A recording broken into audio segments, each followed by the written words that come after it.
Assalaamu calaykum ardayda Soomaaliyeed waan idin salaamay meel walba dunida aad ka joogtaan.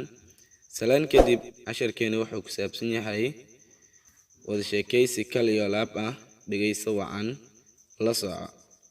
Conversation wada sheekaysi. Is here your father's home? Halkan guriga aabaha miya?